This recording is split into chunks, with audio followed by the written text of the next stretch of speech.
welcome everyone to the San Diego chapter meeting of MIT Enterprise Forum for tonight.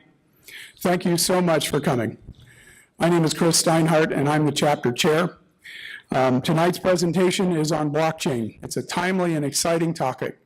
We are going to take you through an overview first, and then we're going to turn it over to our panelists who are going to tell you how it works in their daily business life, and then we're going to have question and answers after that. It's going to be a stellar program. I'm also a partner here at Kenobi Martins. Kenobi has been a proud sponsor of MIT Enterprise Forum for as long as I can remember. And I think after tonight's program, you'll understand why we keep sponsoring it. We have 300 attorneys, all in the intellectual property space. We have a broad diversity of scientific and engineering backgrounds, and I guarantee you, if you bring your intellectual property to us, we can find someone that speaks your technical language and will add value to your business.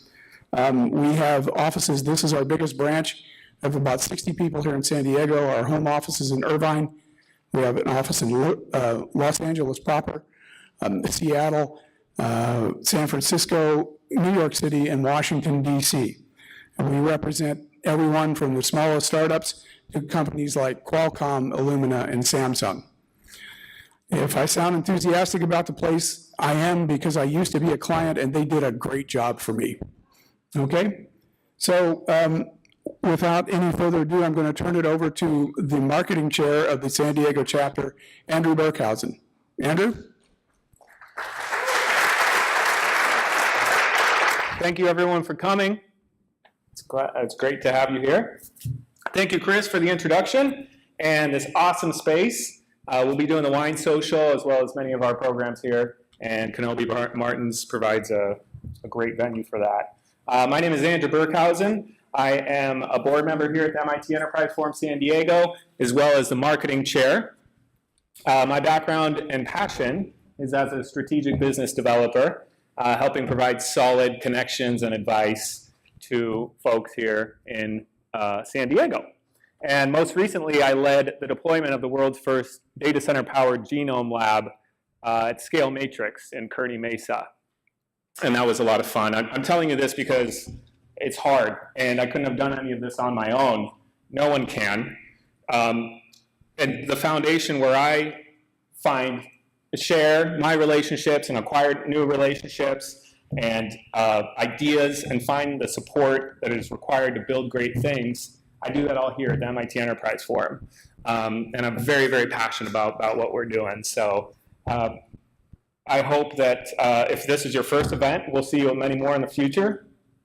And we really recommend you joining the forum. There's a lot of great benefits, and the value definitely pays for itself over and over again. The values here, I believe, are immeasurable, and many, as our audience feels the same way, and that's why they continue to come back.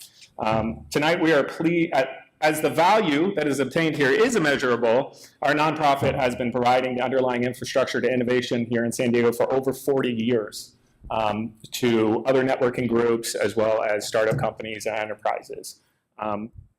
Tonight we're really pleased to announce that not only has our momentum not stopped, but we have met internally at the board to discuss how we can add fresh new approaches, ideas, and platforms to our upcoming events that are already packed with innovation. It can be kind of hard to find out how to make something more sexy that's already innovative, and we had to work hard to figure that out. So as you can see tonight, we put out some headsets and AR headsets, VR headsets. I hope you guys can really have a chance to interact with that.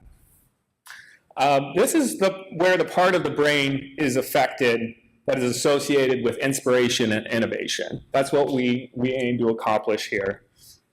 And we have an undeniable passion to continue to grow cutting-edge businesses here in San Diego. I want to recognize a few people before we get into the discussion this evening. First of all, thank you to our caterers. The food is amazing, and they continue to provide great food time and time again. Thank you to the teams that brought out the booths here to educate and engage our audience. And I also want to give a special thank you to TriNet. Ray Mead is here in the audience this evening, and he is a new sponsor of ours here at the MIT Enterprise Forum. And he really helped us put together this panel this evening and helped us tap into a lot of folks that can provide value to the organization and the MIT Enterprise Forum. So if you're looking for high quality people or a new funnel of great relationships, highly recommend that you can chat with him tonight. Most importantly, I wanted to thank our audience. Many of you guys came out to the program committee meetings, which are open door meetings, and they were just packed. So we couldn't have done this without you guys. Really appreciate everyone's support and feedback and insight. So that's all my disclaimers, if you will. And without further ado, I want to invite you into our space of idea generation. And we'll kick it off with Chris Groshong. Chris is a very knowledgeable expert in the blockchain, and we're really thrilled to have him here tonight. Our goal before we get into any of the panels or discussions this evening is to bring everyone up to the same level of understanding as for the blockchain, because there's a lot of differing opinions and it's pretty confusing. So Chris is going to help us do that, and please put your hands together for Chris Groshong. All right. Well, thank you all very much for coming this evening. It's my great pleasure to speak to you. This crowd is amazing. I really didn't expect this large of a turnout. This is fantastic. So thank you all for coming. A round of applause for yourselves for showing up tonight on a Wednesday to talk about blockchain technology. This is a really fascinating area of study for me. I call it study because I'm constantly learning. You never stop learning in this industry, and if you do, then you're probably already behind.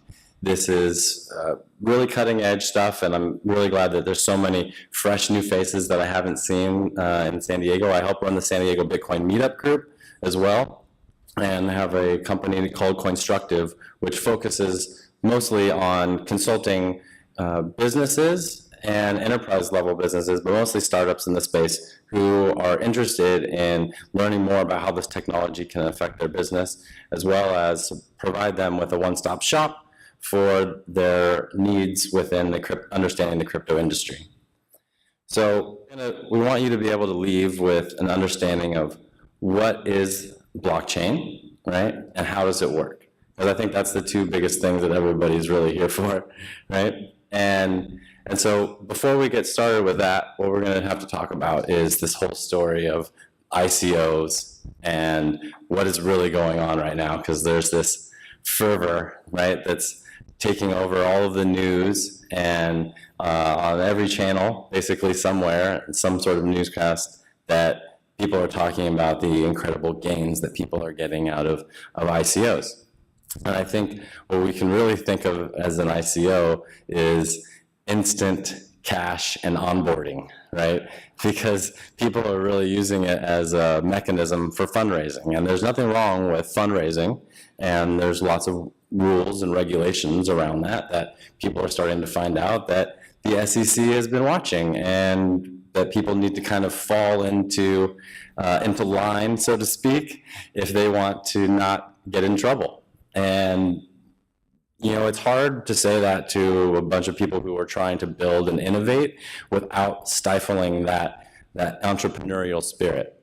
And so you have to really ask yourself, what does your platform need a token for, right? Does it actually need a token? Are you really wanting to create your own economy? Because economies are difficult to maintain and control, and they can be messy, right? And is the company the only one buying back the tokens? What is the flow of the funds actually going to be, right? And so I would say, if you don't know what you're doing, just like with any investment, you want to make sure that you really have a grasp on what the plan for the company is, and kind of take that VC model approach, that thought process, and ask the right questions. Who's the team? What are they building? Why are they using a blockchain? Are they really need it, or is it just a fancy word for a database that they're slapping together?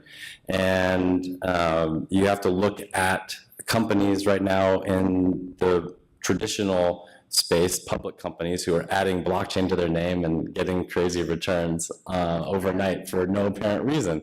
It's ridiculous. So make sure that when you're building something, that you're solving a problem and not trying to fit a solution to and find a problem for it, right? So what we talked about is what we want to walk away with is what is a blockchain, right? And here's basically my interpretation of what a blockchain is. It's a disruptive technology that is a ledger, which most people understand because that's what we talk about when we talk about blockchain as being a ledger or database, right? And trust. And the trust part really comes from information sharing using math, right? And how we can build that trust that we didn't have before and disintermediate third parties. So there's different types of blockchains. We have permissionless public blockchains. Those are some examples of companies or software technology platforms that exist, so Bitcoin, Litecoin, Ethereum. And you may notice that Ethereum is in two places on here because Ethereum is actually changing their underlying consensus mechanism to be more of a proof of stake, which is a permissioned and public blockchain, right? So these other companies on the right, where you have Neo and Dash, and those are permissioned blockchains, meaning you have to have a stake in the network already, essentially, to continue to participate in that network.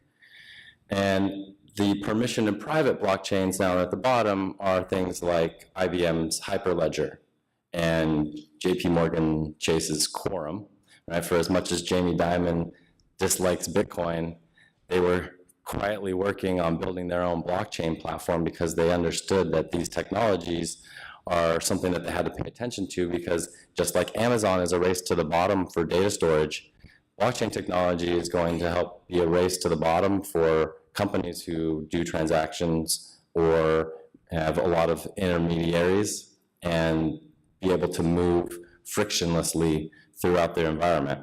And with the disintermediation of those steps and the speed at which you can authenticate and move value around now that we didn't have before, I mean, everything else at the speed of the internet, right?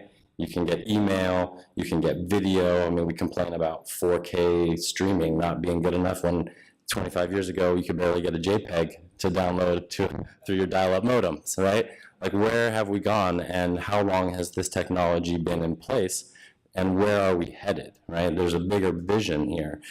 Bitcoin has only been around a little over 9 years, and that's still relatively new because most people are still waking up to this as a phenomenon, just like when people said the internet wasn't going to go away, neither are blockchains. So why is it special, right? The immutability and cryptographic hashes, as well as consensus, are what I think really makes a blockchain very special, right? And immutability is an effect of the blockchain itself. It is the way that things are written to the database and they're stored. And we like to think of like data as rewriting over the top of data, like we save as, and the file window pops up, says, do you want to replace this file? Which means you're going to write over the top of it. Well, in blockchains, you don't really rewrite over data. You just append it. And so you're always moving forward. And so you always have a list, essentially, of what the file was at the beginning, or the data, and what it was at the end. May be different, but you'll have a record of all the different changes along the way. So kind of like file iterations, or when you can go back and revert to a previous version of something that you made a mistake, and you're like, oh, I just need to go back and fix that, right? Instead of going backwards, we're just always going forward, and we're making changes using blockchain. So and the immutability is really a really important feature because it allows for things like data integrity, and it shows that we have that we're inputting a serious amount of energy, computational energy, as well as committing resources to the protocol that's behind the protocol that is running the network, that we all agree on the rules, and we're utilizing resources to back that up. So when we talk about cryptographic hashes, this may sound like maybe like, okay, well, this is way over my head, but really, if you think about like a virus is not even an organism that's alive.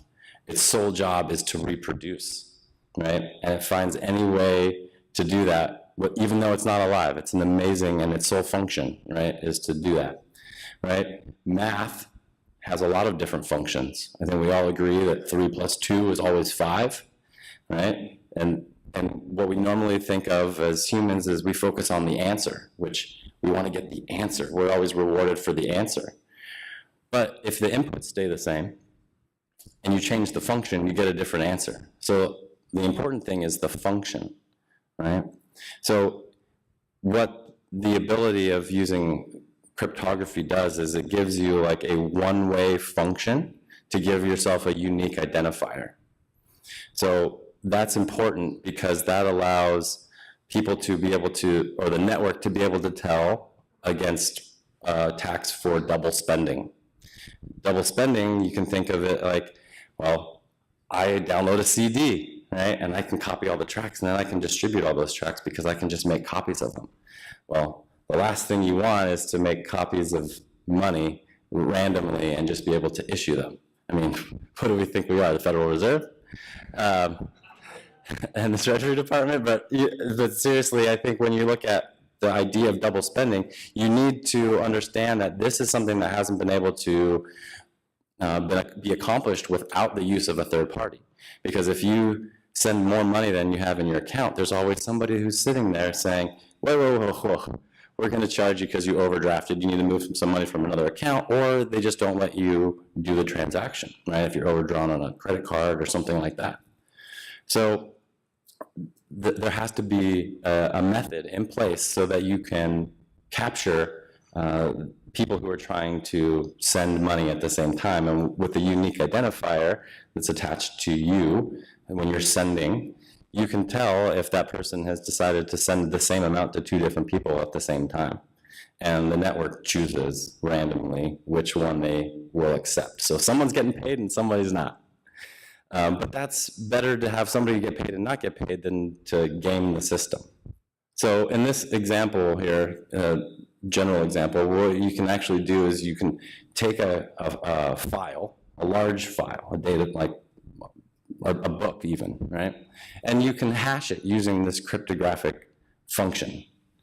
And this cryptographic function will give you an output that is a certain string of characters long. And that certain string of characters, when you, specifically around like when you say like an MD5, which is just an algorithm, and that algorithm issues out 32 character long strings with numbers and letters, and what you get is that's a 16-byte piece of data. SHA-256, which is the algorithm that's used by Bitcoin, puts out a 64-character string, and that is a 32-byte piece of data. And why that's important is because we're actually not storing the whole file, which is megabytes or gigabytes of data on a blockchain. We're just hashing the function to make sure that if someone goes back in and changes one word and runs the function again, you're going to get a different output, right? It's a unique identifier. So this is the way you can check for fraud of data, because if we know what, like data integrity is a really important one. If you know that you can go back in time and change data, that could mean millions of dollars of gains for your company, right? There's a lot of incentive for people to go back in time and change data. So what we're looking at is those algorithms that I mentioned. They provide the strength of the network, underlying the network, and lots of different blockchains use lots of different types of algorithms to power them. There's no magic algorithm that you can use. Bitcoin just happens to use one that, as of right now, there's no backdoor that's been found.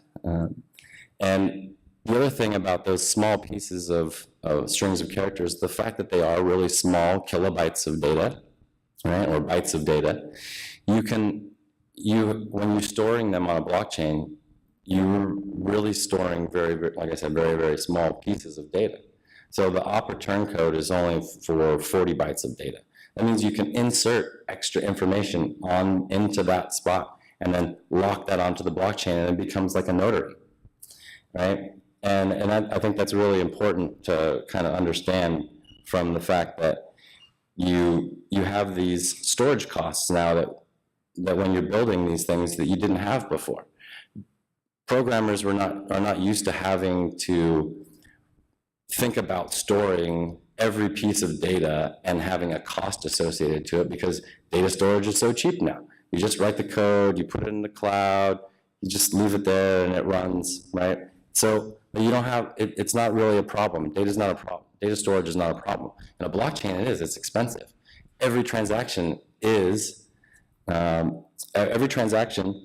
essentially the storing of information and has to be proven cryptographically. That's expensive. It takes time. So now we're talking about the rest of the data structure is how do we really get this data moving around so that it's not a vector of attack, right? So what we have is decentralization, which is the example on the left, and you can think of that like BitTorrent, right, where you're downloading a file from multiple people who have copies of it, and you're getting bits and pieces from all of them at the same time. Whereas a distributed network is something more like Tor, which allows you to connect with other computers to mask your IP address.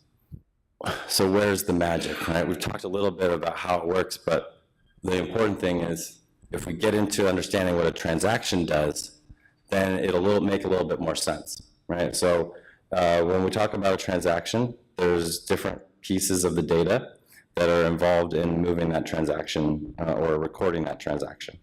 So you have the private key, the time, and the date, the amount, and then the receiver has a public key.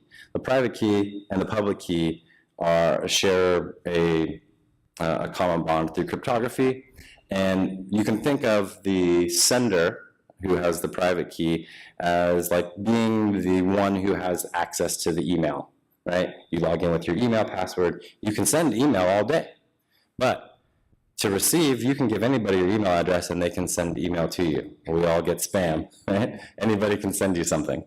So that, in that regard, you can think of those two things like how email operates to a certain extent.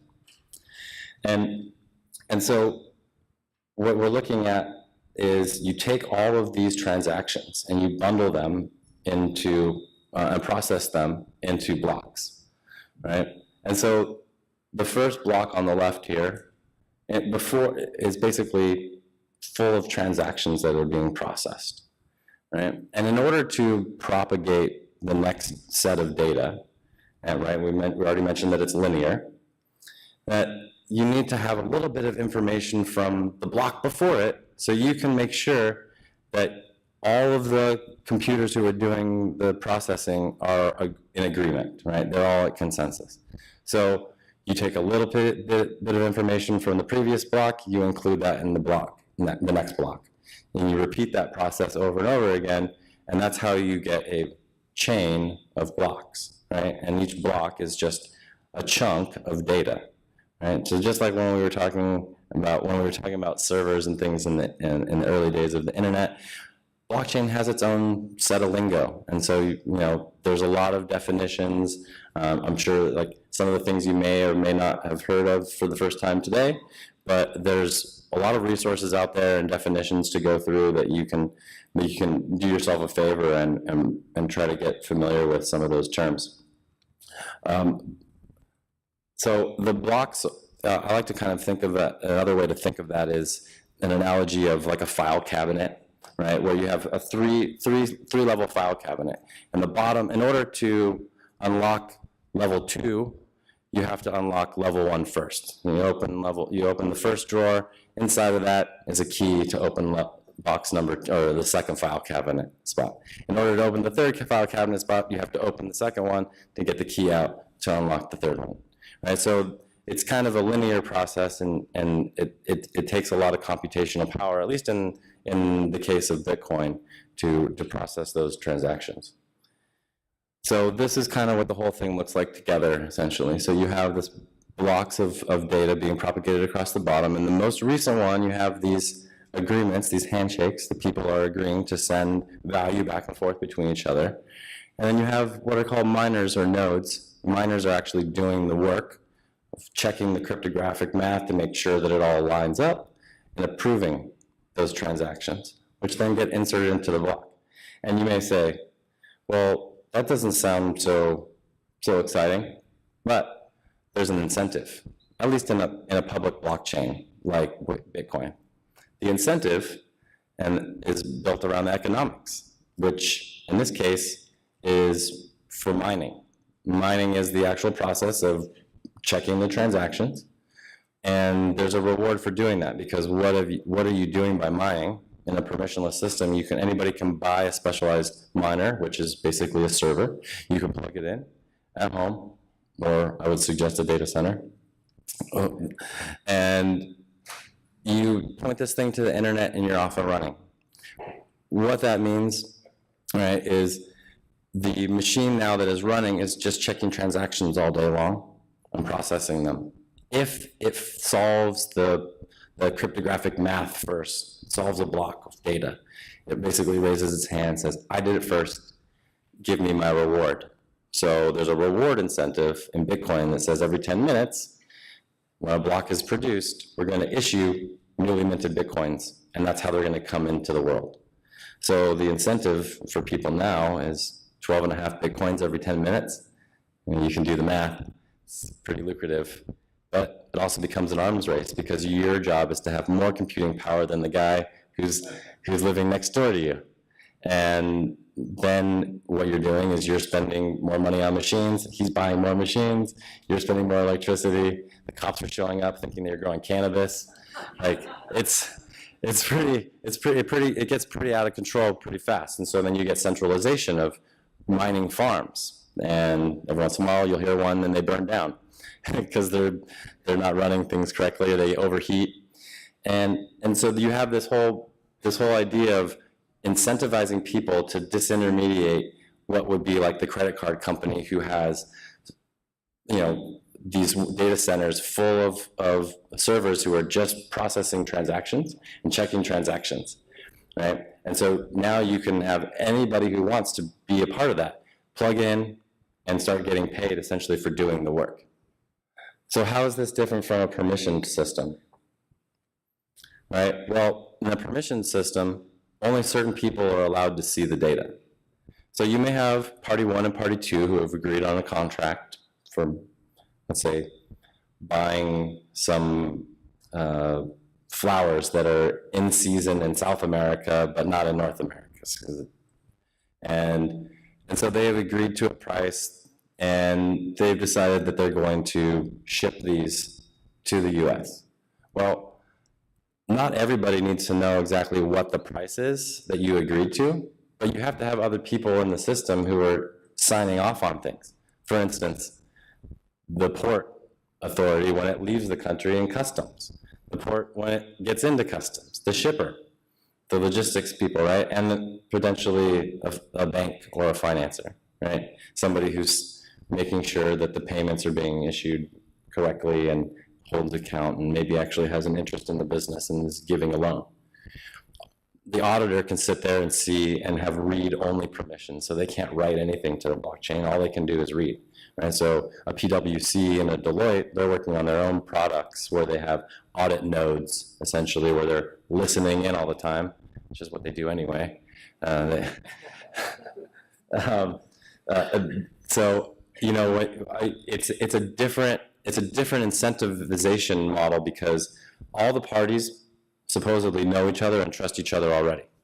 So you don't need to build in a scheme or an economy. What you're really doing is you're trying to prove the integrity of the data, that the guy said that he signed for it when he signed for it, and that all the documents were signed legally as they were supposed to, so that things can get into the country. Add smart contracts to that on top of that, and as soon as it clears the port, on the incoming, that could trigger the payment to be sent back to party number one who shipped it, right? So there's a lot of things as far as timing that can really benefit efficiencies within a lot of different use cases, which is exactly what we're going to move right into, is a few use cases. So speaking of shipping, IBM and Maersk have partnered together, and it's kind of obvious, at least to me, that shipping containers are, pretty easy to keep track of, you would think, except for the ones that fall off ships during transport. But at least they're all being scanned and logged. And so they've partnered with like DuPont and I can't remember who else, but another company to start doing the tracking of shipping containers using a blockchain.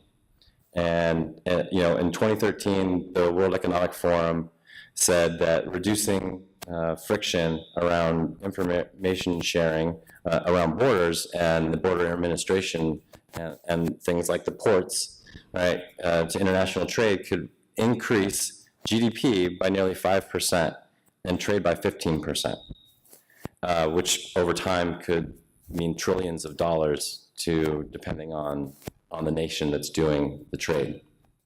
Use case number 2, I like to think of the Internet of Things, right? So we're already at a place where devices have their own sensors and they're starting to think for themselves in some regards as far as how they interact with their environment. And so there's projects that are in need of data integrity. For instance, you have medical devices, heartbeat sensors, things that are actually important in keeping people alive, diabetes pumps. Those are things that people have Fitbits, right, that are excuse me, logging data and sending that to an app on your phone. There's a lot of use cases there that may be HIPAA related eventually, where you're going to want to share that information with your insurance company to show that you are doing things to be proactive about your health. However, you don't want everybody to know that, so you're going to need to use certain permissions to be able to share that information. The other thing, I have a friend who's building a sensor platform that uses decimal meters to track noise violations around construction sites, where you just tag these things up and set them around, and they have certain times of day where they can't work past, or if they create too much noise, even vibrations, especially if you're working in like big cities, downtowns, there's a lot of issues around that, and there's a lot of codes. So you can smart contract and program these things in that they send automatically warnings or fines, I guess you could even do, based on the data that's being retrieved from these IoT devices. The third one, which is a very, very recent one, is CocaCola partnered with the US State Department to track or help mitigate forced labor issues.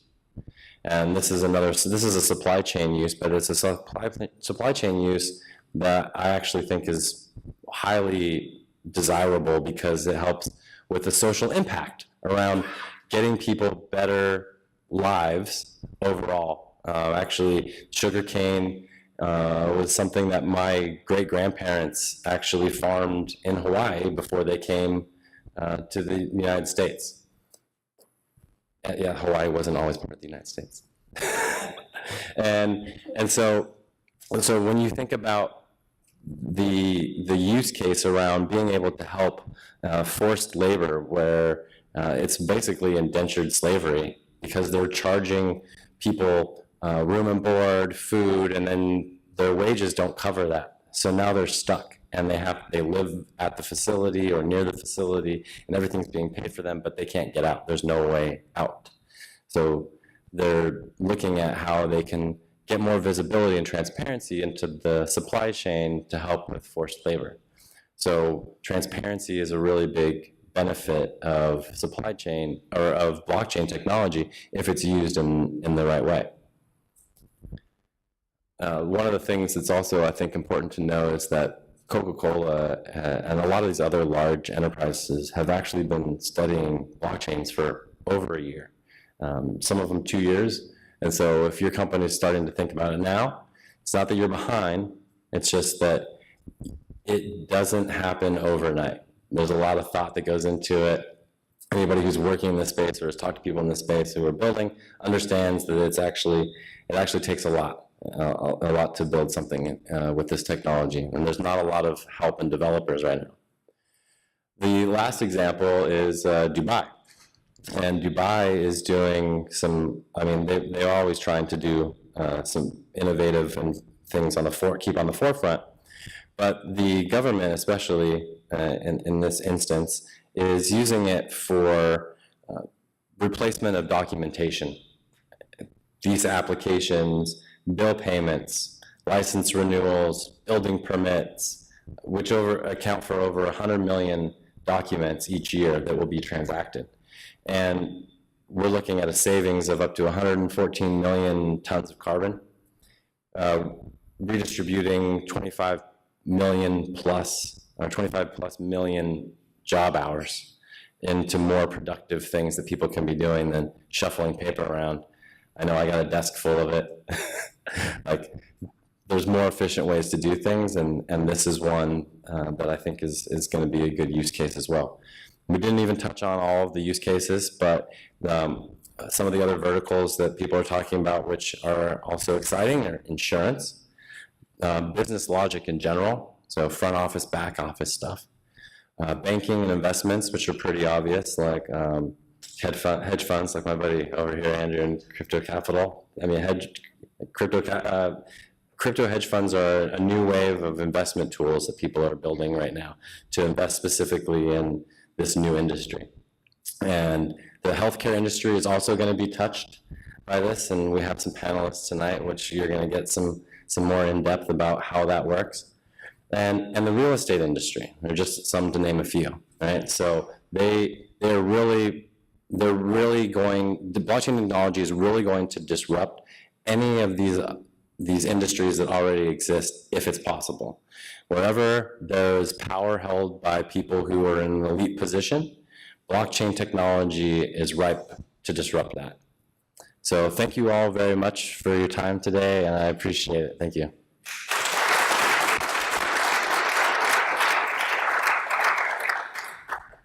Awesome. Thank you, Chris. If you guys have any questions for Chris, you can see him and his colleagues out front after the program.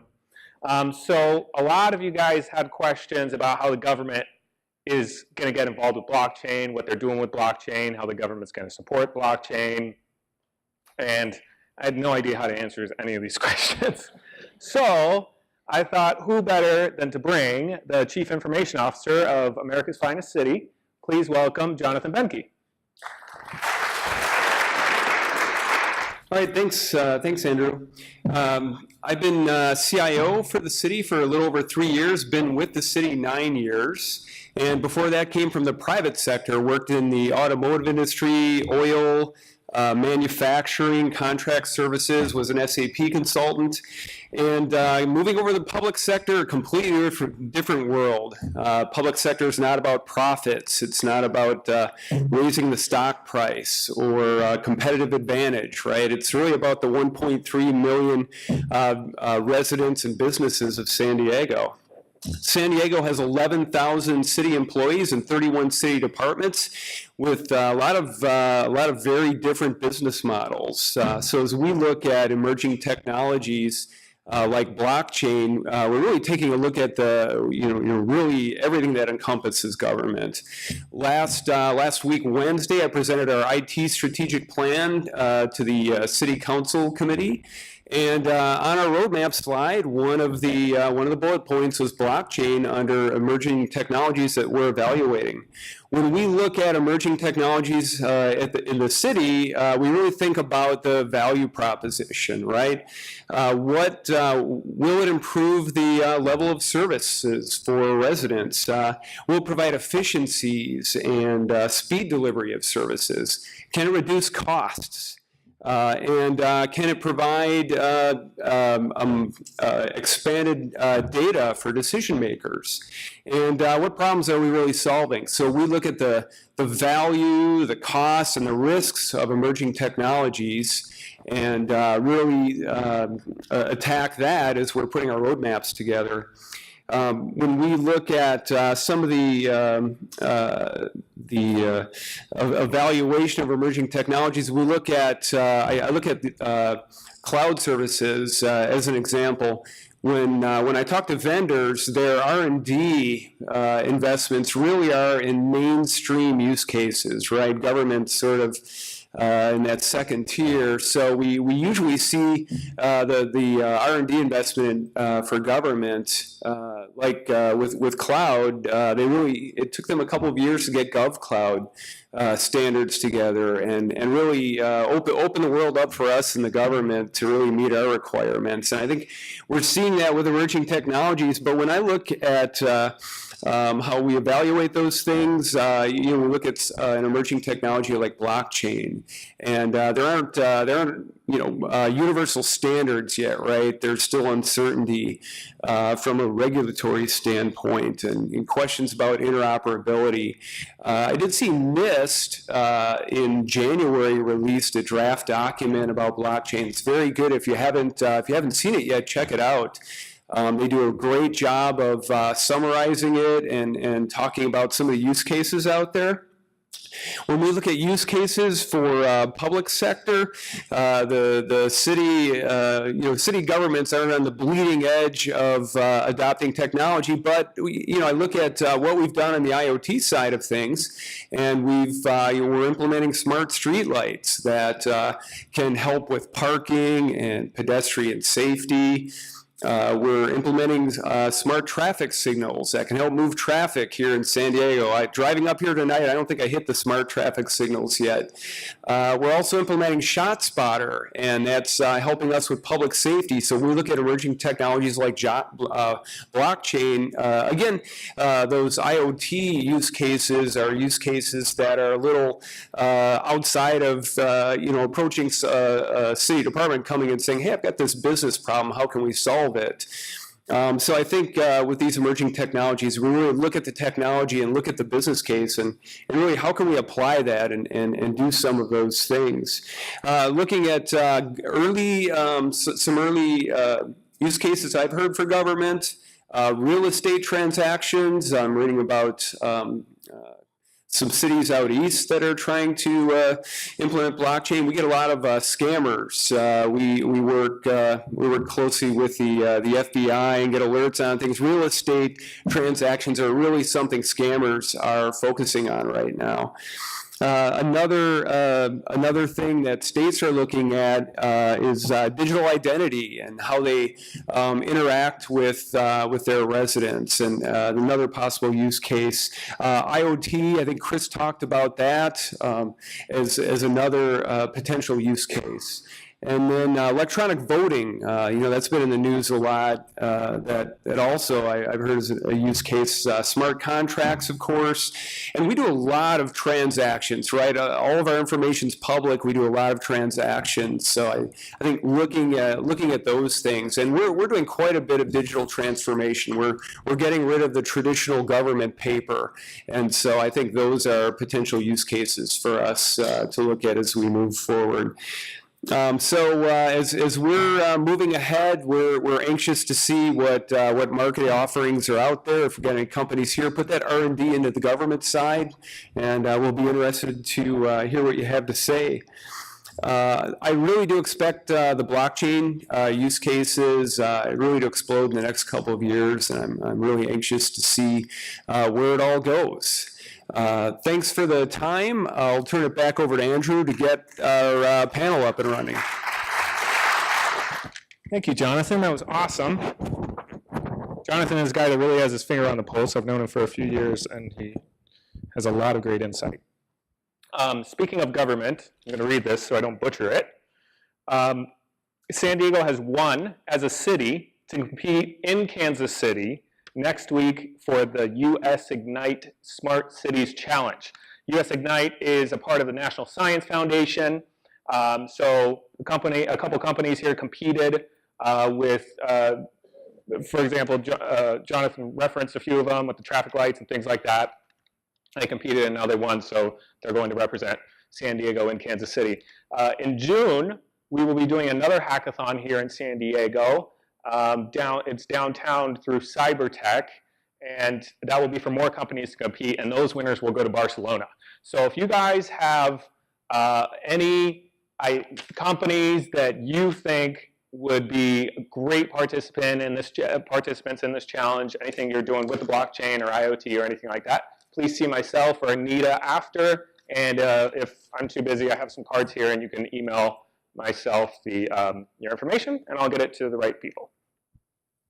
So now we will go into our panel discussion. Panelists, if you could please join me up here on stage. There we go. No? Just go ahead. Okay, thank you. So as you see, we have a phone number there on the bottom for you guys. It was as close to pi as I could get it. It's a Google Voice number. And I would like for you guys to, it looks like this thing's going to shuffle through, so we'll just roll with that. But I would like you guys to text your questions to that phone number. Mary Beth here, she is our resident PhD. She teaches marketing at National University and has done a ton of research into the blockchain. So she is going to field your guys' questions. So as we go along, don't be shy. Text those questions in as the panelists go through their overviews. So we'll start with Jerry, since Jerry is here right up front. Jerry is a Chief Strategy Officer of MintHealth, and he has a background of developing digital products in health care and fintech.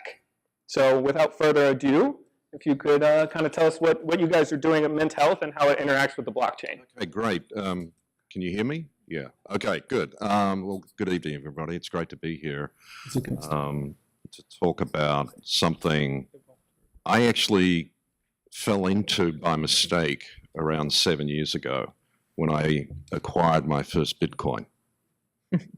What's that? Yeah, a little louder, please. A little louder? How's that? Is that better? Okay. It really transformed my life as a geek, but it also opened up what I felt was an incredible challenge that technologists have had for 30 years. Data has always been stored centrally, and getting access to information was always a challenge. I started to develop the first blockchain apps, distributed apps, when Ethereum came out, and when I started to work at Amgen, which is a large biotech, we started to experiment with real mission-critical opportunities with blockchain, streamlining clinical trials, getting clinical trials down from years to maybe 1 year or 2 years, counterfeiting of drugs and tracking drugs through the supply chain. These were real-world, mission-critical in-enterprise applications. But the other thing I saw was that blockchain has the potential to incentivize people to actually participate. And how I saw that was at Amgen, we had a wellness program. And it just amazed me that every other Wednesday, thousands of Amgen employees would be out walking around the campus in Thousand Oaks. And I asked the question, well, why is everyone doing this? I mean, of course you want to be healthy, but they were earning points to reduce their premiums on their insurance, on their health insurance, as well as spend those points on other healthful activities. And it was at that point that I started to realize that blockchain, which is the promise of being able to have a peer-to-peer or transaction opportunity and incentivize someone to be able to do it, was a real opportunity. In the past, central hubs of medical information, patient information, has failed. So the road is littered by Microsoft and IBM and some of these other big players where they try to consolidate information into a central database. And the reason it failed was because it depended on people to continue to update the information without being rewarded for it and not having access to it. With blockchain, I finally started to think about that. Wouldn't it be great that all of us could be in control of our own health information and be rewarded for it by doing the right things? So let me just fast forward to MintHealth. I don't know if you know this, but any of you who are over the age of 50, I've got some good news and I've got some bad news. The good news is hopefully we're all going to be living longer. The bad news is on average, when you're at the age of 50, you're managing 3 to 5 chronic conditions for the rest of your life. Chronic conditions like diabetes, hypertension, cancer, cardiovascular disease, and so forth. But the interesting thing, out of the 48 million or 50 million deaths globally every year, 48 million of those deaths in chronic conditions are preventable by doing the right thing, by controlling your diet, exercising, no alcohol or limiting alcohol and tobacco use and so forth. And so that's the problem that MintHealth is solving by creating a platform that incentivizes patients with chronic conditions and rewarding them with tokens.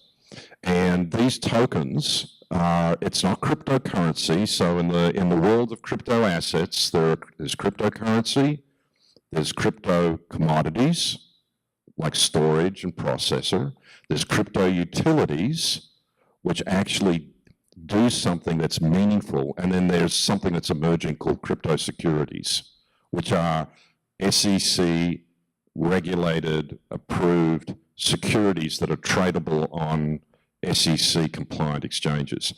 So what we are doing is we're building out a platform, and we actually have something that is fairly innovative and unique in we're moving to a 2-token structure.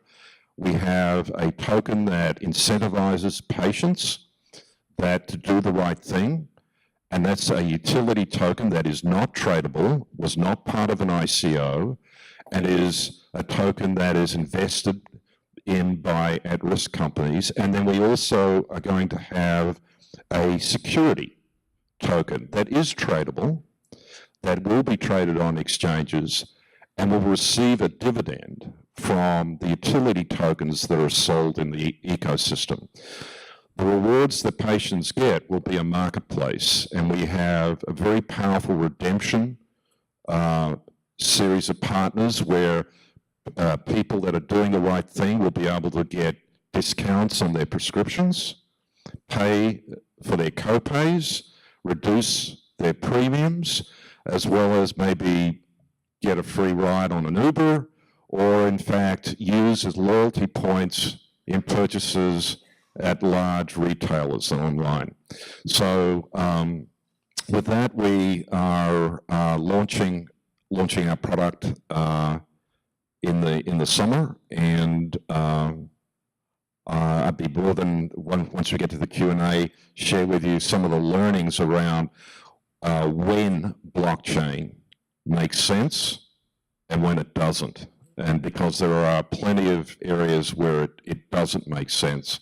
But if you need to implement something that is trustless, that doesn't require an intermediary, or you can disintermediate an intermediary, and you need to be able to incent people and stakeholders that may not have the same agenda, blockchain makes sense.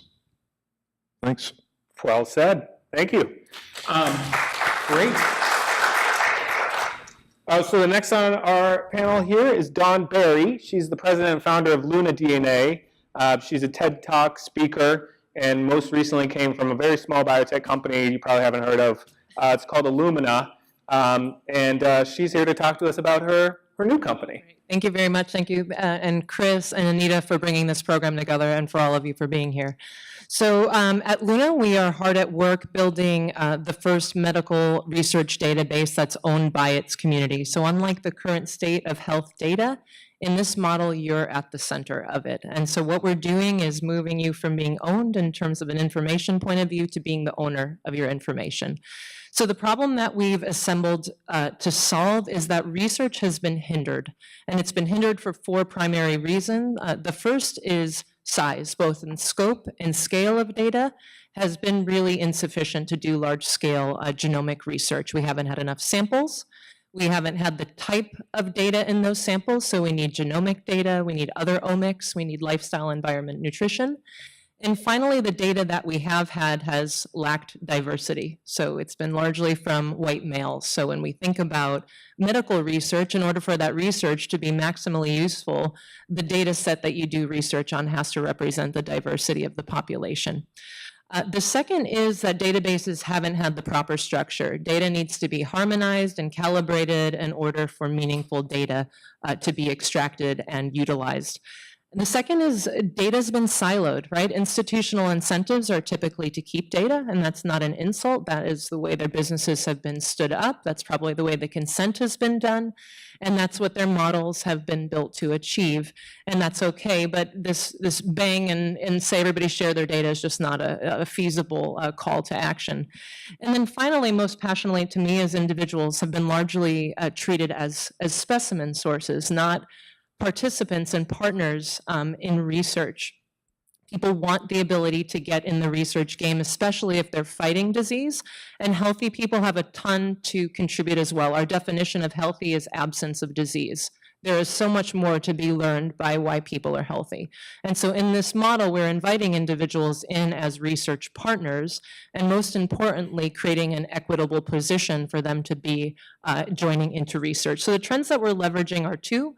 The first is the data engaged and DNA aware population. So how many of you have had 23andMe or Ancestry, some kind of DNA-based product? Okay, so our estimates are 17 million people have engaged in these products, and that's pretty amazing. And they have a DNA file probably sitting pretty idle that could be put to work for research. And we see this trend with every gift-giving holiday getting cheaper. This trend is just going to absolutely continue. And the second trend that we're leveraging is economies of sharing, right? As I said, people want to get into the game of research. They know their data is valuable, and they should be equitable partners in that transaction. It should be very transparent.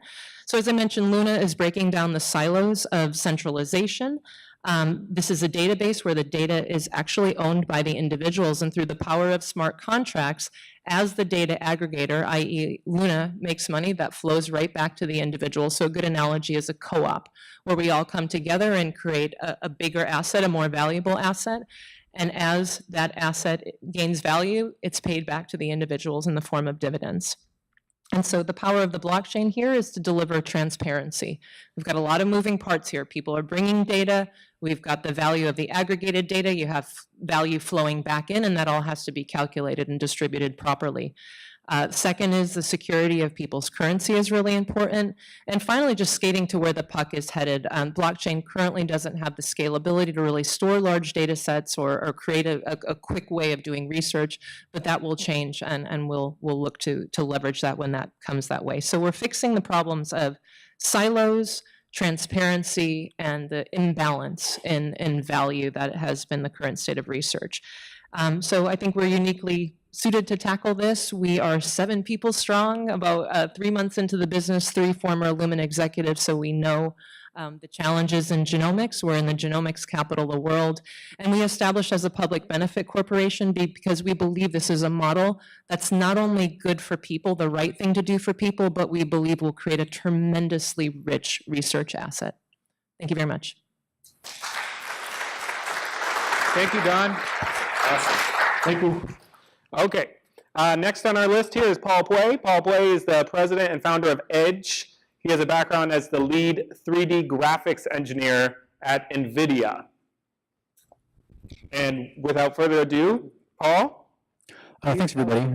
Once again, my name is Paul Puey. I'm CEO and co-founder of Edge, and we are a blockchain security platform for blockchain applications and decentralized apps. And we do not have a token or an ICO. We haven't done it. We've been actually around in the space for about 4 years, building wallet technology and security technology for blockchains, specifically public, decentralized, and permissionless blockchains. Our existence is really to empower individuals to be able to access and control their own digital assets, both in our own app, which is a mobile wallet for various cryptocurrencies, as well as in other applications that are accessing a blockchain, potentially through via smart contracts or decentralized exchanges, but in such a way that they individually do control their assets, their data, and their transactions.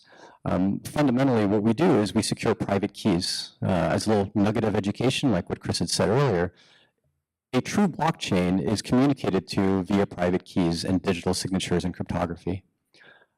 The ability to communicate value, being able to spend a value and send money over a blockchain is hinged on your ability to hold a key. And if anyone gets a hold of that, they can spend your money. And if you lose it, you can't spend that money. This is one of the biggest barriers to adoption of blockchain tech, is that as individuals over the course of the past several decades, we've never, ever had data that was equal to money. We've had data that was valuable and that someone else might want to take, but then now they have it and we have it. But for the first time ever in history, a little string of letters and numbers or words can now equal as much money as you could afford to put into it. And so the security model that we've been using for data over the past several decades is now broken down. As you've heard a few times in this panel, the centralized security model effectively breaks down, where we entrust third parties to hold our data, much like we've entrusted third parties to hold our money. That model doesn't work under blockchain and cryptocurrencies. So as individuals, we have to hold these keys and decentralize the security. But doing that is challenging, having to back up your money. You've never ever had to back up your digital money before. You've never had to encrypt it and put it in a safe place where both you don't forget where it is and no one else accesses it. Effectively, what our tech does is automatically encrypt data such that only the user can unlock it and no one else. It automatically backs it up. And because we like the feel of the cloud and how we can access applications from multiple places, it automatically synchronizes it between different devices. But this is done with a strict, and you don't know your customer. It's not a customer, it's a user that's just using the software. And they have full control of the data. No one sees it but them. And that's an important piece about blockchain technology. And that's important because if you look at why the blockchain is valuable and its roots in cryptocurrency, why it's disruptive, why this is one of the events that MIT Enterprise Forum has sold out, and why the last one that sold out was about cryptocurrency, is because this is disruptive tech. And so ask yourself, why is it disruptive tech? It's because it's empowering. All disruptive tech since the beginning of time is empowering to an individual, giving them access to something they didn't have before, some limited resources that was restricted to the elite. Cryptocurrency does exactly that. The last resource that's restricted to the elite is the control of money. And that's what blockchain and cryptocurrency effectively does, is it gives that access and power back to an individual level. Now, there's many things that we can do on top of that. When we talk about blockchain tech, a lot of people think smart contracts. We hear that word over and over and over again in various projects. But what exactly is that enabling us to do? With cryptocurrency, we have the ability to send and transact money. With smart contracts, we have the ability to have an autonomous program that can send and receive money entirely on its own with no third party. And it's the removing of that intermediary that's so powerful, because intermediaries are the ones that restrict access to the resource. So while I'm CEO of Edge, throughout 2017 and the price increase of cryptocurrency, I've had to be more of a CBSO, which is a chief bullshit officer, meaning I've had to sniff out the bullshit in this ecosystem, because there's a lot of it. And in every industry where money starts to really become at play, the BS starts to come out. And so I ask you, when you're trying to learn about blockchain and learn about different blockchain projects, are these projects introducing an intermediary to that value, to the blockchain, to that token? One of the first questions I get when people ask me about crypto is what backs it? Because we're so used to money being backed by something. And I say absolutely nothing, and that's the beauty of it. If a blockchain project is introducing something and being the backer of that token, if their existence is what gives it value, then I say it might still be an interesting project, but it's not disruptive, it's not interesting, it's not why you're here, it's not why there's a conference every single day of the year, and almost every single day, maybe except Christmas around the world. So from the viewpoint of what's empowering, what's important, and why you're all here, make sure that it's empowering to the individual, and it does actually disintermediate, and there isn't someone in between you and the value. Thanks. Awesome. Thank you, Paul. And yes, absolutely. When we get to the questions, that is our main goal, is to dispel all the myths and bring out differing opinions and viewpoints. So we're excited for that. Our final panelist introduction here is Thomas Carter. He's the founder and president of Dealbox and has a background of rapidly scaling finance and technology companies. And I'll let him talk a little bit more about what he's doing. Hey, everybody. Thanks for your time, and thanks, MIT, for having us out here. I'm the founder of Dealbox.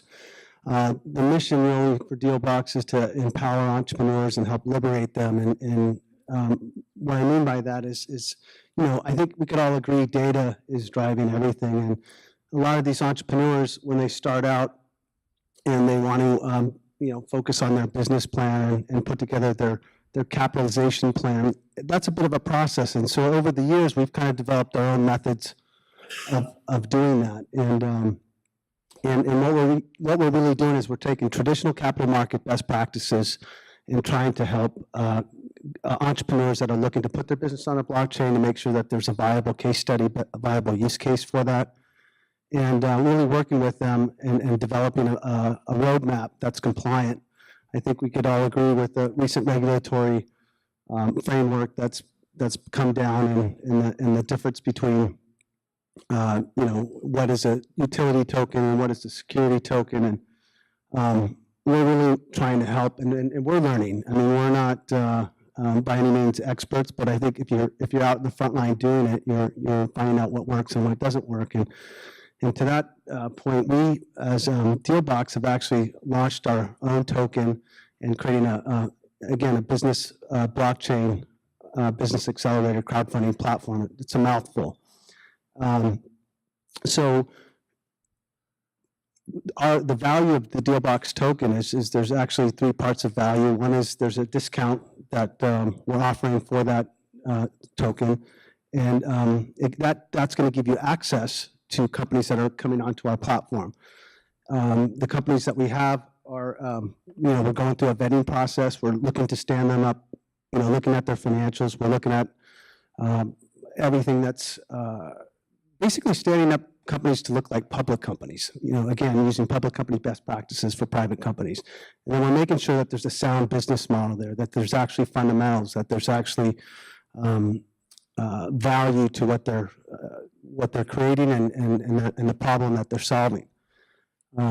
Once we do that, then we look at, okay, well, how could we look at creating the token architecture for that specific company? Looking at developing the token architecture, the tokenization, and sort of the tokenomics. How many tokens do you want to mint? It sort of looks like a cap table. When you set up your company and you want to understand shares that you're going to issue, you kind of look at, well, how many tokens are going to be actually that we need to use to make the network work. So we kind of look at all of that. We have a panel of a bench of experts that we work with that provide that domain expertise. And Dealbox provides sort of everything that you need to do a deal in a box. And I think when you look at data drives everything. And entrepreneurs are good at productizing their business. Productizing their product that they're looking to build and sell, but they're not actually good at productizing their business and making their equity or their asset ability to be in a position to capitalize that properly. And so when we take on a company at Dealbox, we look at where they are now, where they'd like to exit. We kind of architect that whole plan, and we support that with sort of a roadmap. And we just actually figured this out now for, ourselves. And we started a pre-sale, and we went to a public sale, and we learned what not to do, again, by doing it. And, so I think we've navigated we think the right way to do it compliantly. And we've got several companies that we're helping, companies that are looking to solve problems with blockchain. And, we're just trying to provide a one-stop shop and a methodology to help entrepreneurs sort of navigate what you can and can't do, and provide the services to kind of help inform and educate them, and ultimately create a successful offering. Hope that makes sense. So that's Dealbox. Thanks. Awesome, thank you guys. And Mary Beth said that we have like a ton of questions coming in already. Thank you for sending your questions in. And we're gonna keep kind of short, if you guys can kind of keep your answers short, because we want to get as much. You want to do this one first? Okay. Okay. So the audience wants to know, is it true that blockchain technology will be completely irrelevant when quantum computing will be achieved, thus able to compute the crypto keys? I can take that one. Go ahead, Paul. So the cryptography used in most cryptocurrencies is based on public-private key cryptography. One thing that people don't realize is that there's many different primitives used for cryptocurrency and cryptography in general. One is public-private key digital signatures. Another are cryptographic hashes. I think Chris touched on those, which is an ability to take a blob of data and turn it into a small string of data, letters, and numbers, and do that deterministically, meaning the same data will always produce the same small, tiny bit of data. As well as there's just encryption. It's just taking some data, encrypting it with a key, and hiding it. Of all of those three main primitives of cryptography, encryption is very, very quantum resistant. Hashes are very quantum resistant, and it's only public-private key cryptography, which is very, very easily cracked by quantum computers. One of the things that Satoshi did in inventing Bitcoin is he actually layered public-private key cryptography with a hash. So if you received money into a cryptographic, blockchain-based address, it actually is protected against quantum computing until you spend it. However, once you spend it, if it goes back into the same address, then it would be stealable by someone with a quantum computer that chose to put the resources into that. However, there are already cryptographic proof, public-private key types of technology. They just haven't been out in the wild long enough. And so kind of a rule of thumb of cryptography is you want 3 to 5 years before you use it in mass production. Otherwise, it could just have other holes in it. But I think we definitely have a future of being able to still use blockchain tech and cryptocurrency in a world with quantum computers, because much to many people's misunderstanding, quantum computers are terrible at a lot of things. There's a very small subset of what they can do very well, but they do them very well. But otherwise, we have a future with them and still have a future with cryptocurrency and cryptography. Awesome, thanks. Do you guys want to add any feedback to that? Okay. Paul gave a great answer to a very difficult question. Okay, so another one we have here, which Mary Beth thinks is a great question, and I agree. What kind of clearinghouse is in place to enable crypto coins to trade and be authenticated? How does Luna Crypto trade with Mint Crypto, or is this all about information assurance? Let me take a stab at that. Okay. So today, there is no clearinghouse in existence, and that's part of the infrastructure that is under construction today, along with regulated exchanges.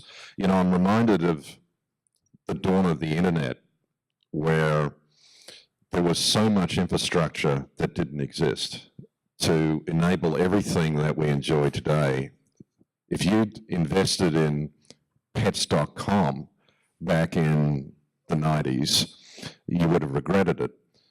However, if you'd invested in Cisco back then, when they were starting to really streamline IP routers and accelerators, you would have done okay. We're kind of back in that stage, but in in the Bitcoin space.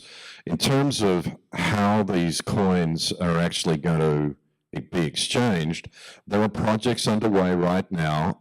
Icon is one. There's a number of them that are what they call cross-chain translations, where you'll be able to exchange value between different coins. They're all under construction. And so embedded within those cross-chain solutions are custodian functions and certifications that have yet to be proven, but that's one direction where that's going. Awesome. And actually, so the question was, where are the clearinghouses when I want to go for my, MintHealth and Luna DNA coins? The whole point is there aren't any. They don't need to exist. It's supposed to disintermediate. The whole point of a clearinghouse is because you can't trust the third party, or you can't trust the counterparty, and you need that third party that is trusted. With a blockchain, you can actually trade peer-to-peer from one person to another. If it happens to be a token, and this is kind of a more complex topic, but tokens that sit on top of a blockchain, they can actually be traded for another token on the same blockchain, also without a third party. So if these two companies have tokens that are both on the Ethereum blockchain, which to the best of my knowledge they are, correct me if I'm wrong, and you can actually use decentralized exchanges which have no clearinghouse and no counterparty to be able to say, hey, I put out an order saying that I would like to sell a certain amount of tokens. Someone else would be able to see that and actually purchase them by sending a different token onto the decentralized contract. That can actually happen with no intermediary, and that's one of the beauties of the blockchain. Now, cross-blockchain, there are solutions that are getting built, but I wouldn't call them clearinghouses. They're actually cross-chain, potentially atomic swap, or smart contracts that can do that. But remember, that is the absolute beauty of it. So we're not building the clearinghouses, we're removing the need for them. Yeah, that's super thorough. Just we don't have a coin. There is a Luna coin out there, so I think one of the beautiful or blessings of the curse of the blockchain is you can't make it go away. So it's a defunct coin, but we have not articulated a crypto strategy at this point. Interesting. Very good. Thank you for sharing that. Mary Beth, we have a good one here. Okay. Could a single entity with superior computing power corner the market for miners? If so, what damage could they do? Let's start with that. I'm happy to take that one. We've definitely we've been in space for about 4 to 5 years, so I've kind of seen mining transform over the course of time. One of the beauties of the protocol of cryptocurrency and blockchain is that if you wanted to attack it, you'd be shooting yourself in the foot. There's billions and billions of dollars getting poured into mining hardware and systems and kind of data centers. So if you wanted to attack a cryptocurrency, what you effectively would have to do is buy up enough mining equipment, spend enough money on the resources and electricity to gain more than 51% of the entire computing power of that cryptocurrency.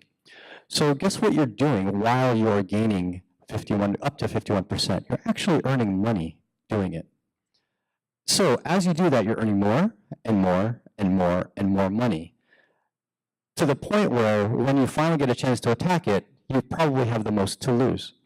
So the beauty of the protocol that Satoshi built for Bitcoin and many other cryptocurrencies use is that it's not just security by technology, it's actually security by game theory. You don't want to attack it, because the whole process of doing so hurts yourself. So yes, it's absolutely possible if your only purpose is to destroy cryptocurrency, but for most of the entities in this world, they would be gaining so much more by just simply putting those resources and actually mining it. So possible, but from a game theory point of view, not very likely. Okay.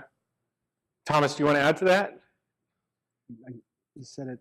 Okay. All right. We got one for Thomas here, our finance expert. So in Dealbox, is Dealbox like a combo of an incubator for blockchain startups and crowdfunding all together?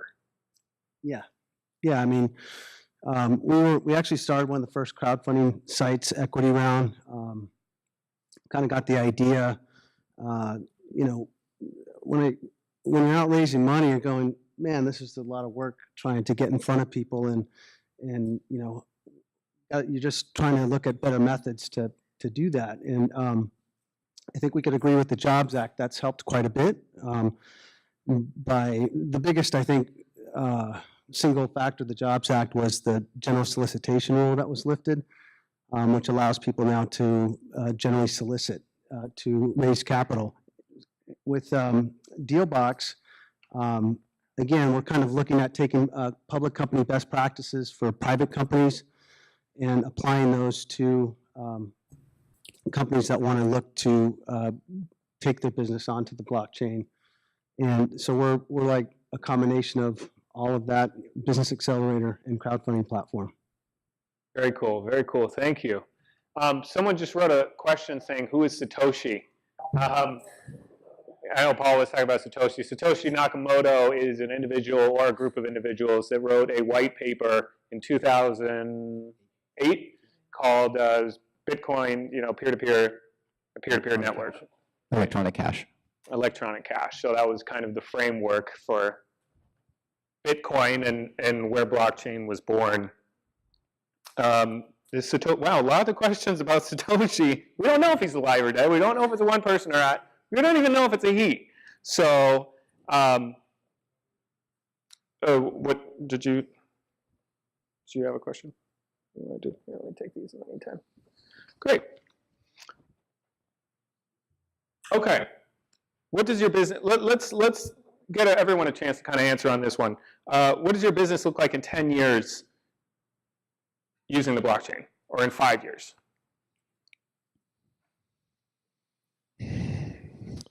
Hopefully we're solvent.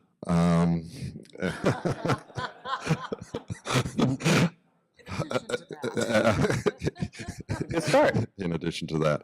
No, I think that hopefully in 5 years, we've put a dent in chronic disease, and that we are successfully engaging globally patients, having the patients at the center and in control of their health data.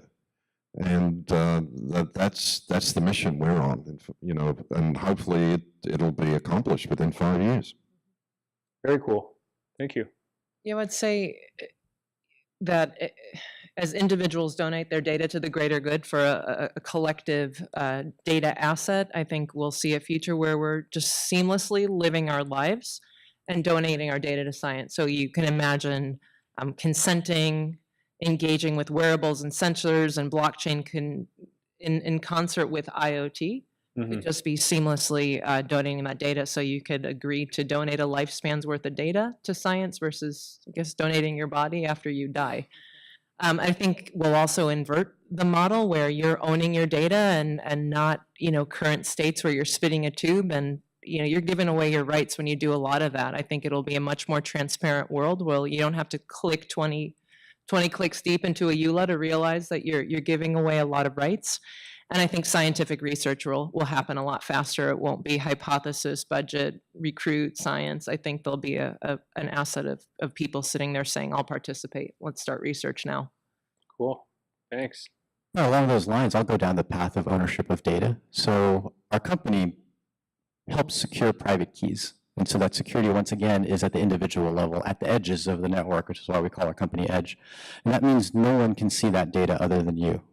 That's what we mean by ownership of data. So while we do it for private keys, for cryptocurrency, that platform can be used for any app that just needs to secure sensitive data.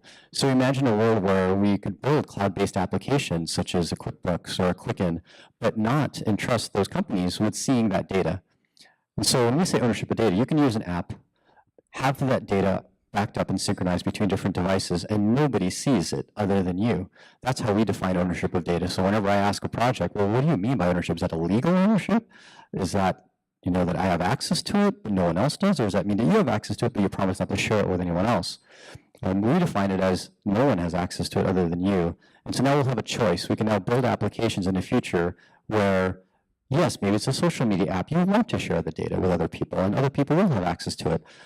But maybe it's an application such as a financial tracking application like a QuickBooks or Quicken, or sensitive documents. It's your Word, it's your Excel.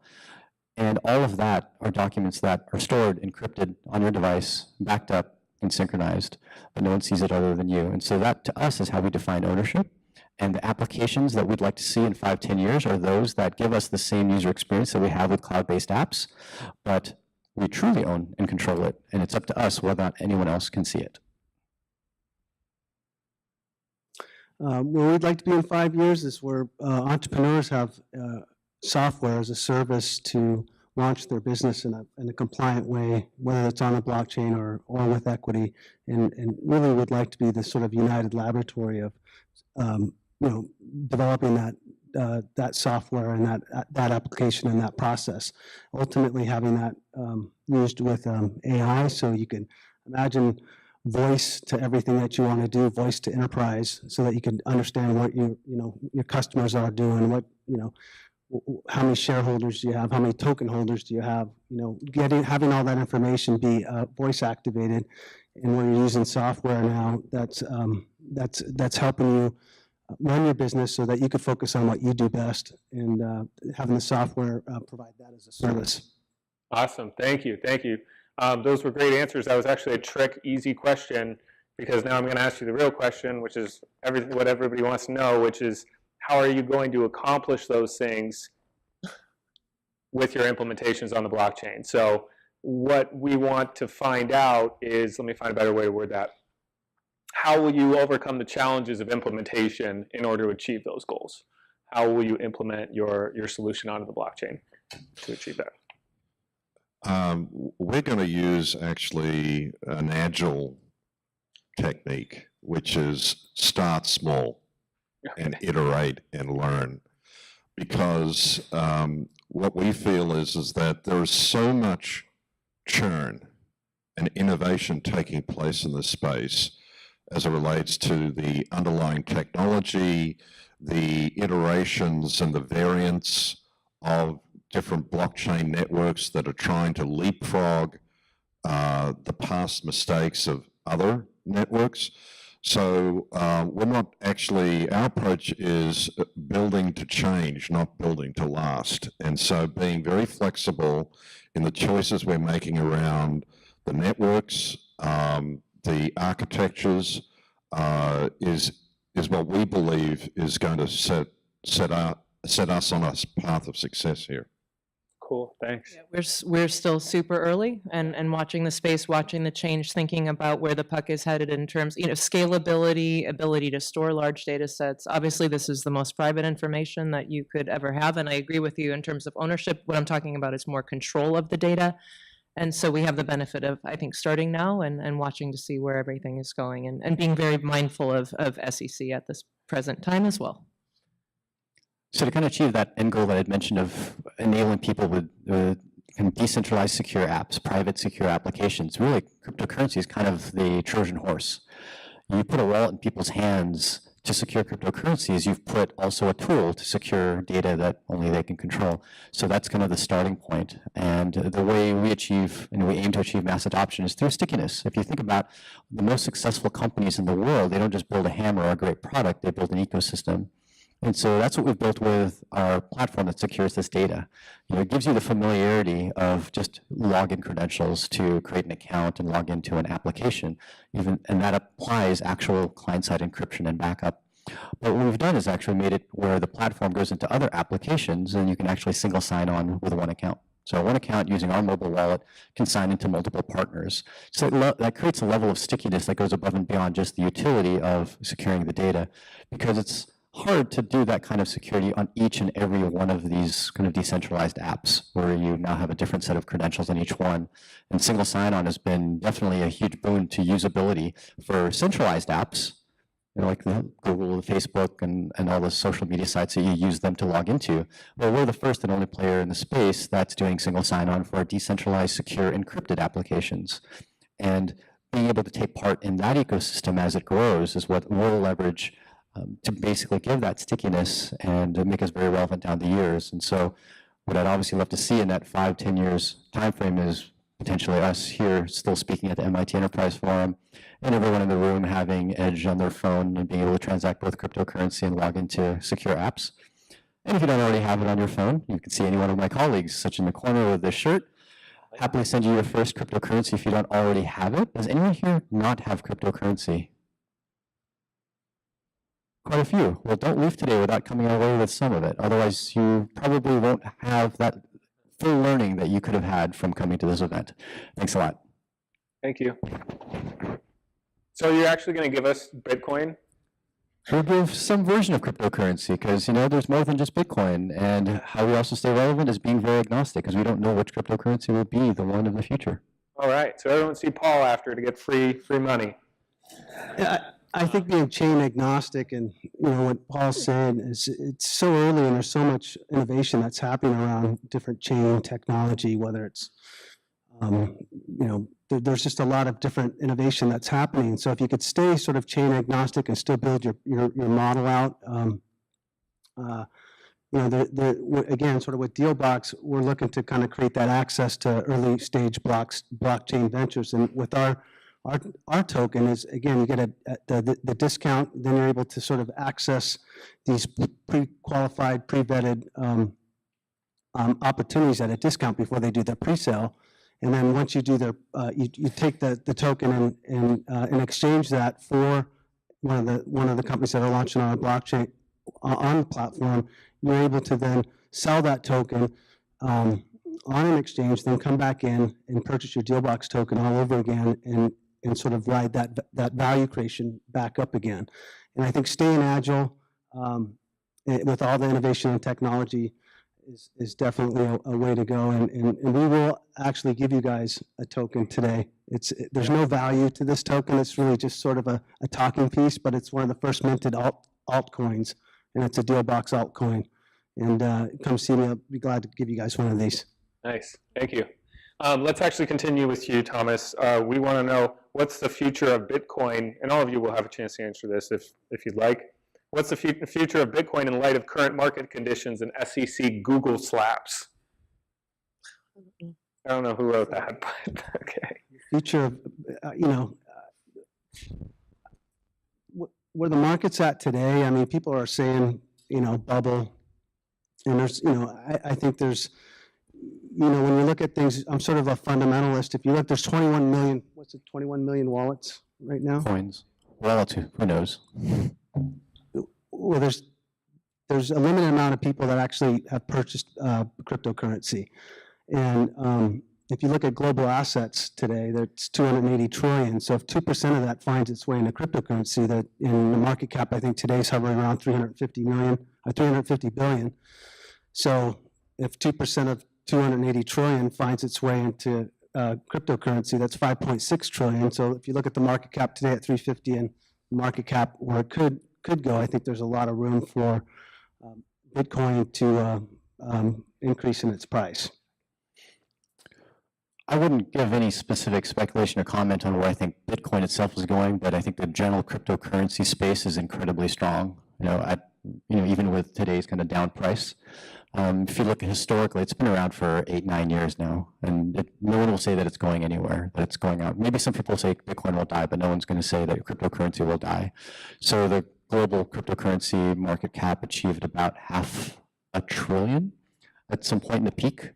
And historically, it goes up at worst case about an order of magnitude every 2 years. If it were to continue onto that trend, it would go from $500 billion to $5 trillion in 2 years and to $50 trillion in 4 years from now. If it continued on that, of course, if is a big question. But there's 80 trillion in global kind of dollars worth of currency in the world. Hitting 50 trillion, meaning more than half of the global value of currency, will start to beg the question, what will that do to the effect of fiat currency? And will that be what we measure cryptocurrency in 4 or 6 years' time, or will we be measuring it in eggs and chickens because that's what's actually valuable to us?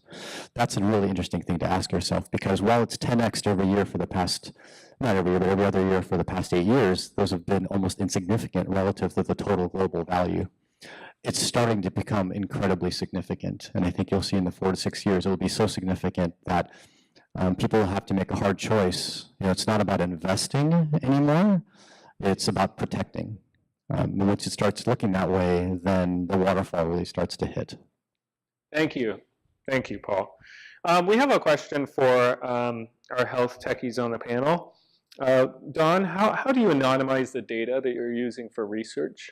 So we are not anonymizing the data, we're de-identifying it, which means personal identifiers are stripped from the data. Anonymizing it means you can never make that connection again. I see. And in this model, we want to make sure that individuals are connected to their clinical data, medical data, such that we can create a data asset for de-identified metadata research. Okay. However, one of the added benefits is if a certain subset of the cohort shows an interesting signal or has an interesting profile, that we can broker or have happen individual plus researcher connections. If you anonymize that, you can never have that happen. If you keep it de-identified, that relationship can be created in the ecosystem, and additional follow-on research could happen as a result of that. So we're not anonymizing, we're de-identifying. Okay, very good. Thank you.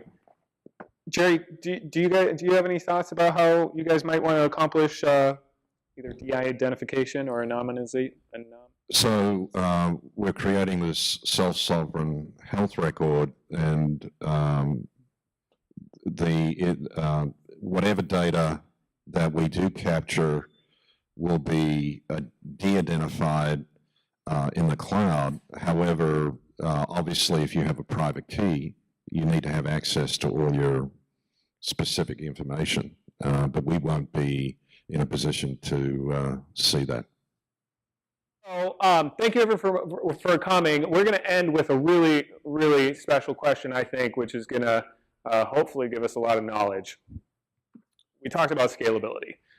Nobody knows how to scale the blockchain because it all needs to be local, right? And as Jonathan, the CIO of our great city, pointed out, there's going to be huge developments, huge, in the next few years on the blockchain. And that's going to be made possible with broadband, right? 5G, and as you touched on, artificial intelligence. So these three things are going to change the world. Blockchain, artificial intelligence, and 5G, and they all go hand in hand. But if we can't scale the blockchain, then there is it's meaningless. Everyone knows here that the changes in the next 3 years are going to be huge, bigger than the next industrial revolution. But if we don't figure out how to actually implement it, then it's pointless, or someone will beat us to the punch. So what do you guys think? It's not an easy question. What do you think the answer is to scalability? Well, Let me take a stab at it first. And Jerry, I'm sorry to interrupt. So this will be like our last question. So each of you, if you want to take 2-3 minutes each and kind of share what your thoughts are. If you need that much time. Okay, I'll take 60 seconds. How's okay, that? That's good too. So when you're talking about digital assets, there are basically three commodities: processor power, bandwidth, and storage. It's pretty much those three. There's maybe some variance around the edges, but it's those three.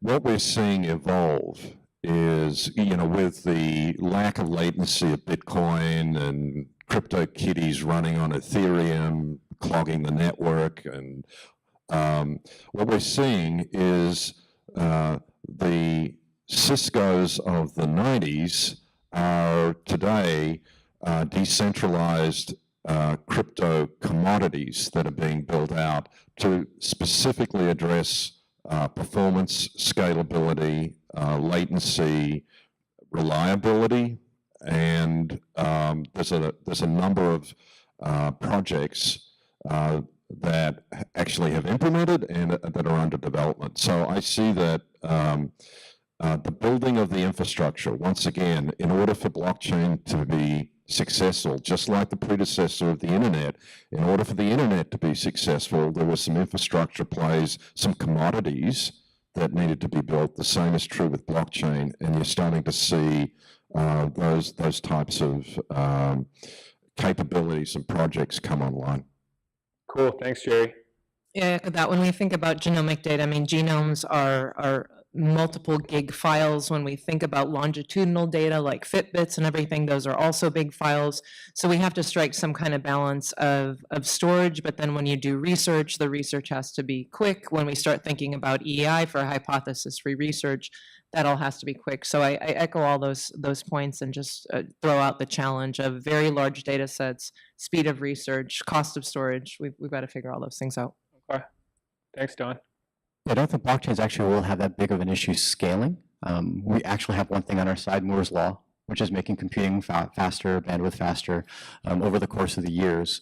And in a way, if you think about it, just by having multiple blockchains, that is a helpful scaling solution in and of itself. So one of the problems with scaling, just was perfectly said, is that you have compute resources, you have bandwidth, and you have storage. And with blockchains being a peer-to-peer network, every node on the chain has to do all of those things all the time. And so if you have all of the transactions on one chain, then you're having to scale that exact chain to be able to accommodate. But if you have multiple blockchains, you can put some transactions on one chain, maybe that's Ethereum, some transactions on Bitcoin, some transactions on Bitcoin Cash or Litecoin or whatnot, and that's effectively sharding the network. So one of my predictions is that there will be multiple chains and they might have a directed purpose per chain. In the current world we live in today, that directed purpose is very geographic, meaning that your chain is like the dollar, the US dollar chain. And it's very geographic for the services that the US kind of interfaces with. In the cryptocurrency world, it might not be geographic, but very specific service oriented. So, the smart contracts will have their cryptocurrency, the store of value will have one, the quick payments will have another, the micro payments will have another. And they'll be optimized and tuned for that use case, but not have to carry the transaction volume of other use cases. So while I originally stated and felt strongly that there will be only very, very few chains, if not only one, I've kind of moved my opinion to think there really will be multiple chains. We don't know which ones they are, but just by having them, that will ultimately help us scale and solve that problem. Awesome. Thanks, Paul. Agreed and echoing that, what the panel said here. There's a lot of technology that's being innovated. There's a lot of chains. We're working with one client right now that's developed a 3D data transfer technology, and they're launching servers in space. So I think, think about that for a minute, off-planet storage and sovereignty around that. So there's just a lot of innovation with technology, and I think, that's going to allow the scalability with blockchain. Awesome. Thank you, Thomas. Chris, are you ready for me to pass it on over to you? Without further ado, please thank our panel. Put a lot of work into it. And